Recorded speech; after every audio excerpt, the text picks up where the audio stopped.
Hello বন্ধুরা, আজকে আমি আপনাদের সাথে চিকেনের সম্পূর্ণ একটি নতুন রেসিপি শেয়ার করব, যা হলো মেথি চিকেন। তো আপনারা পুরো ভিডিওটা দেখতে থাকুন। প্রথমে আমি এখানে নিয়ে নিচ্ছি ফ্রেশ চিকেন।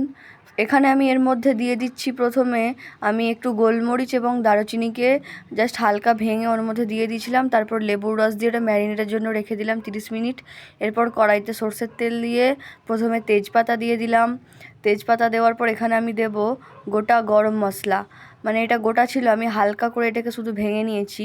আপনারা যদি এই নতুন ধরনের চিকেনের রেসিপিটা আপনার বাড়ির লোককে বা আত্মীয়দেরকে বানিয়ে পরিবেশন করেন, তারা আপনার প্রশংসায় পঞ্চমুখ হবে। তো প্রথমে তেলেতে তো পেঁয়াজ দিয়ে দিয়েছিলাম, পেঁয়াজটাকে কিছুক্ষণ লাল করে নিলাম। এরপর এখানে দিয়ে দিলাম আদা রসুন বাটা।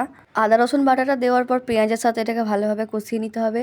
এরপর কিছু মশলা দেবো। এখানে প্রথমে দিয়ে দিলাম আমি পরিমাণ মতো লবণ দেওয়ার পর এখানে দেবো একটু হলুদ গুঁড়ো, রঙটা আসার জন্য। এরপর আমি এখানে হলুদ গুঁড়োর পর দেবো একটু লঙ্কা গুঁড়ো। এখানে আমি ঝাল লঙ্কাটা ইউজ করেছি। আর তারপরে আমি এটাকে একটু ভালোভাবে কষিয়ে নেবো। সব মশলাগুলোর সাথেও কষাতে হবে আপনাদেরকে। আর আপনারা এটা যত ভালোভাবে কষাবেন, আপনাদের চিকেনের টেস্টটা কিন্তু খুব সুন্দর আসবে। তাই কষানোটা আপনাদেরকে করতেই হবে, মাস্ট। এরপর আমি এর মধ্যে ম্যারিনেট করা চিকেনটা দিয়ে দিলাম।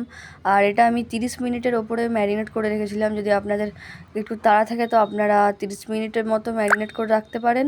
আর আমি একটু বেশি রেখেছিলাম। এরপর চিকেনটাকে এর সাথে ভালোভাবে কষিয়ে নিতে হবে, নাড়িয়ে চাড়িয়ে। দেখুন আমি এটা কষাচ্ছি চিকেনটার সাথে। ততক্ষণে আপনারা পারলে চ্যানেলটাকে সাবস্ক্রাইব করে ভিডিওটাকে লাইক করে এবং কমেন্টে জানাবেন যে আপনারা কি এই রেসিপিটা আজ পর্যন্ত দেখেছিলেন, বা দেখে থাকলেও কোথাও দেখেছেন আমাকে অবশ্যই জানাবেন। দেখুন আমি চিকেনটা একটু জল দিয়ে ঢাকা দিয়ে দিয়েছিলাম একটু সেদ্ধ হওয়ার জন্য। এরপর আবার এটাকে খুলে আবার কষাতে শুরু করব। আমি ঢাকা দিয়েছিলাম প্রায় 15 মিনিটের জন্য। তো দেখুন আমি আবার এটাকে কষাতে শুরু করে দিয়েছি। আর ফ্লেমটা আপনারা এই টাইমে জোরে রাখবেন। এরপর আরও কিছু মশলা দিয়ে দেবো। তো এখানে দিলাম ধনে গুঁড়ো, ভাজা ধনে গুঁড়ো আর ভাজা জিরে গুঁড়ো। এরপর আমাদের মেন ইনগ্রিডিয়েন্টস হচ্ছে মেথি পাতা বা কাসুরি মেথি পাতা, আপনারা যা বলেন। এটা আমি শুকনো মেথি পাতাটা ইউজ করেছি। আপনাদের কাছে টাটকা মেথি পাতা থাকলে সেটা তো আরোই ভালো, আপনারা সেটা ইউজ করবেন।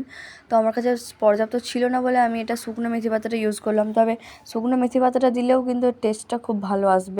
আপনারা যদি এটা কাঁচা মেথি পাতার মতো টেস্ট পেতে চান, তাহলে আপনারা এই মেথি পাতাটাকে আগে কিছুক্ষণ ভিজিয়ে রেখে দেবেন, তারপর রান্নাতে ইউজ করবেন। তাহলেই দেখবেন আপনাদের কাঁচা মেথি পাতার মতো টেস্টটা অনেকটাই চলে আসবে।